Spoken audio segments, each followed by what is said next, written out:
আমরা এখন যে টপিকটা বুঝবো সেটা হচ্ছে ডেফার্ড রেভিনিউ এক্সপেন্ডিচার, ঠিক আছে? তো আমি কদিন আগেই এখন পরে আমি যখন ডাকবো তখন আমি কদিন আগে একটা নতুন প্রোডাক্ট লঞ্চ করেছি। প্রোডাক্টটা আমার পকেটে আছে, বের করছি, কেউ যেন কথা না বলে, রেকর্ডিং হচ্ছে।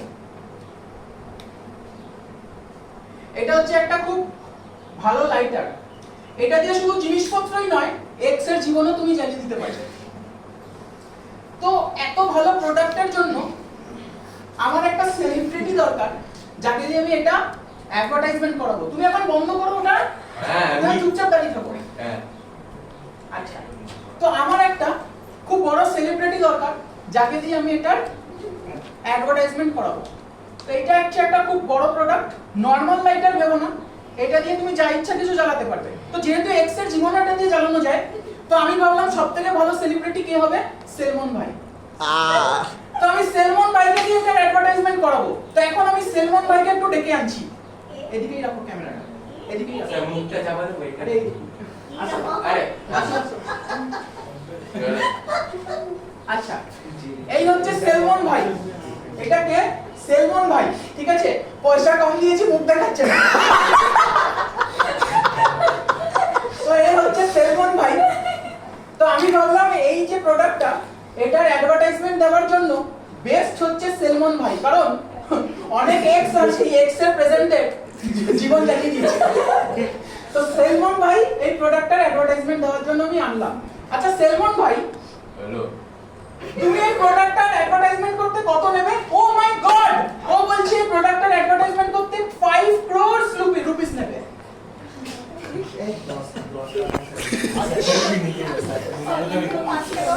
ও বললো এই প্রোডাক্টটার অ্যাডভার্টাইজমেন্ট করতে ও 5 কোটি টাকা নেবে। ও মাই গড, আরে ও কি ছোটখাটো কেউ? The answer is no, Salman ভাই। সেলমন ভাই ছোটখাটো কেউ না, টাকা না দিলে গাড়ি চালিয়ে যাবে। সো ওকে আমাকে 5 crores রুপিস দিতে হবে এই অ্যাডভার্টাইজমেন্টটা করার জন্য। তা আমি বিল ডাউন করে দিলাম, ঠিক আছে সালমান ভাই, ডিল ইজ ডান। আমি ওকে কত দেব? 5 crores, আর তার বদলে ও আমার প্রোডাক্টের অ্যাডভার্টাইজমেন্ট করবে, ঠিক আছে? তো এই হচ্ছে আমাদের সালমান খান। এবার গিয়ে বসো। আমি অ্যাডভার্টাইজমেন্ট কন্ট্রাক্ট সাইন করেছি সেলমন ভাইয়ের সাথে, কত টাকা দিয়ে? 5 crores রুপিস। তো আমার মনে হলো নরমালি অ্যাডভার্টাইজমেন্ট কি হয়? একটা রেভিনিউ এক্সপেন্ডিচার হয়। আমি অ্যাডভার্টাইজমেন্ট অ্যাকাউন্ট ডেবিট করে দিই। তো নরমালি আমি কি বলি? আমি এই বছর অ্যাডভার্টাইজমেন্ট করছি, তো এর বেনিফিট এই বছরই পাবো।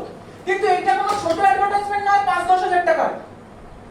এটা কোনো রেডিও নিউ অ্যানাউন্সমেন্ট নয়, টেলিভিশন অ্যানাউন্সমেন্ট নয়, এটা একটা বড় সেলিব্রিটি এন্ডোর্সমেন্ট উইথ সেলমন ভাই। কষ্টকে বলে ওকে হাঁটতে, আর 5 crores রুপিস আমি ওকে দিচ্ছি এটার জন্য। তো আমার মুখ মনে হলো, আসছে ওর, আমার মনে হলো যে আমি যদি পুরো 5 crores রুপিস এই বছরই এক্সপেন্স বলে দেখাই, তাহলে আমার প্রফিট কমে যাবে। বোঝা গেল? ইটস এ হিউজ অ্যামাউন্ট না, 5-10 হাজার টাকার অ্যাডভার্টাইজমেন্ট নয়, 5 crores রুপিস। তো আমি যদি 5 crores রুপিস পুরোটাই বলি এই বছরের আমার এক্সপেন্স, তাহলে আমার প্রফিট কতটা কমে যাচ্ছে দেখো তো। 5 crores রুপিস আমি এক্সপেন্স বলে দিচ্ছি, তাহলে আমার প্রফিট কতটা কমে যাচ্ছে। তো আমার প্রফিটের উপর হিউজ হিট আসবে যদি আমি এই এক্সপেন্সটাকে এই বছরই রেকর্ড করি। তো আমার মাথায় একটা বুদ্ধি এলো, আমি ভাবলাম যে এই অ্যাডভার্টাইজমেন্টটা তো সেলমন ভাই করছে, ও আর সেলমন ভাইয়ের করা অ্যাডভার্টাইজমেন্টের টাকাও বেশি, ইমপ্যাক্টও বেশি। তো আমি ভাবলাম, আমি এস্টিমেট করে দেখলাম যে এই অ্যাডভার্টাইজমেন্ট আমাকে 5 বছর ধরে বেনিফিট দেবে। যেরকম ব্যাপারটা এরকম দাঁড়ালো, দিস ইজ ইয়ার 1, এইখানে সেলমন ভাই অ্যাডভার্টাইজমেন্টটা করলো, কিন্তু এর বেনিফিট আমি ইয়ার 2 তে গিয়েও পাবো, ইয়ার 3 তে গিয়েও পাবো, ইয়ার 4 এ গিয়েও পাবো, ইয়ার 5 এ গিয়েও পাবো। কারণ ইটস এ হিউজ অ্যামাউন্ট আর খুব বড় রকমের সেলিব্রিটি এন্ডোর্সমেন্ট।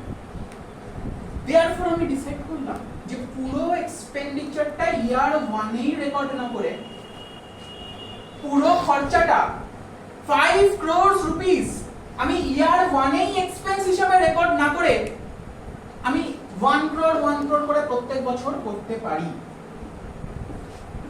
কারণ আমি এর বেনিফিট 5 বছর ধরে পাবো। তো আমি এই এক্সপেন্সটাকে ডেফার করতে থাকবো, তো আমি ইয়ার মানে টোটাল খরচা কত করেছি, সেলমন বাইকে কত পে করেছি, 5 crores।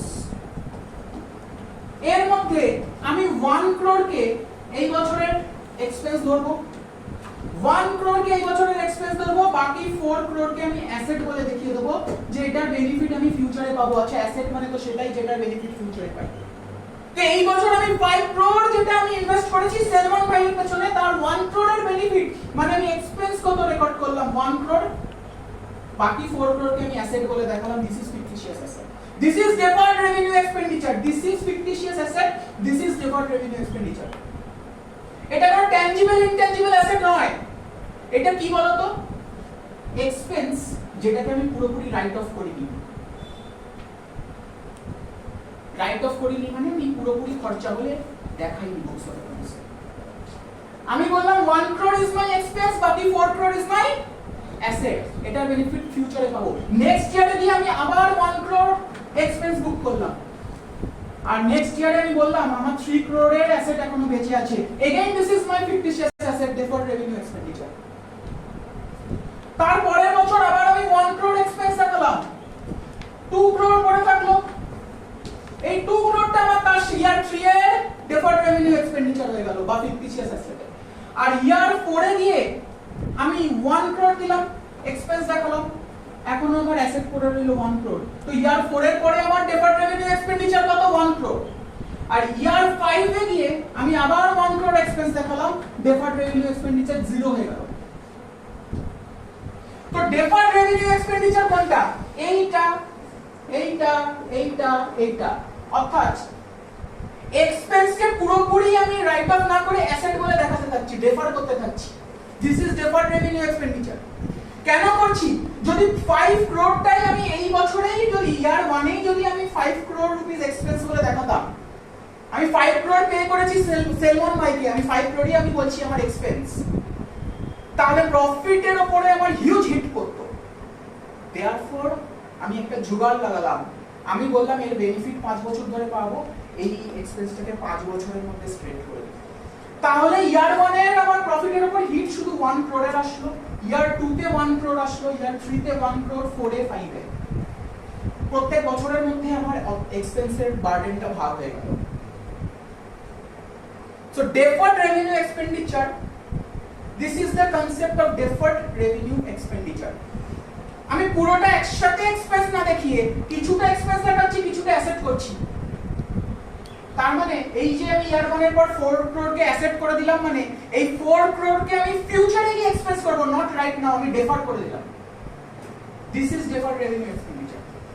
এইখানে 3 crore আমি নেক্সট ইয়ারসে গিয়ে রাইট অফ করব, এখানে 3 crore আমার ডেফার্ড রেভিনিউ এক্সপেন্ডিচার। নেক্সট ইয়ারে 3 crore এর মধ্যে আরো 1 crore এক্সপেন্স হয়ে গেল, 2 করে থাকলো, লাইক দিস, আলটিমেটলি জিনিসটা 0 হয়ে গেল। তো এক্সপেন্সের বার্ডেন আমি 1 বছরে না দিয়ে সেটাকে 5 বছরের মধ্যে ছড়িয়ে দিলাম, তাহলে আমার প্রফিটটাকে আমি ইভেন রাখতে পারলাম। আদারওয়াইজ কি হতো, 1 বছরের প্রফিট সাডেনলি ফ্ল্যাকচুয়েট করে কম চলে আসতো 5 crore এর এক্সপেন্স দেওয়ার জন্য। বোঝা গেল? This is the concept of deferred revenue expenditure.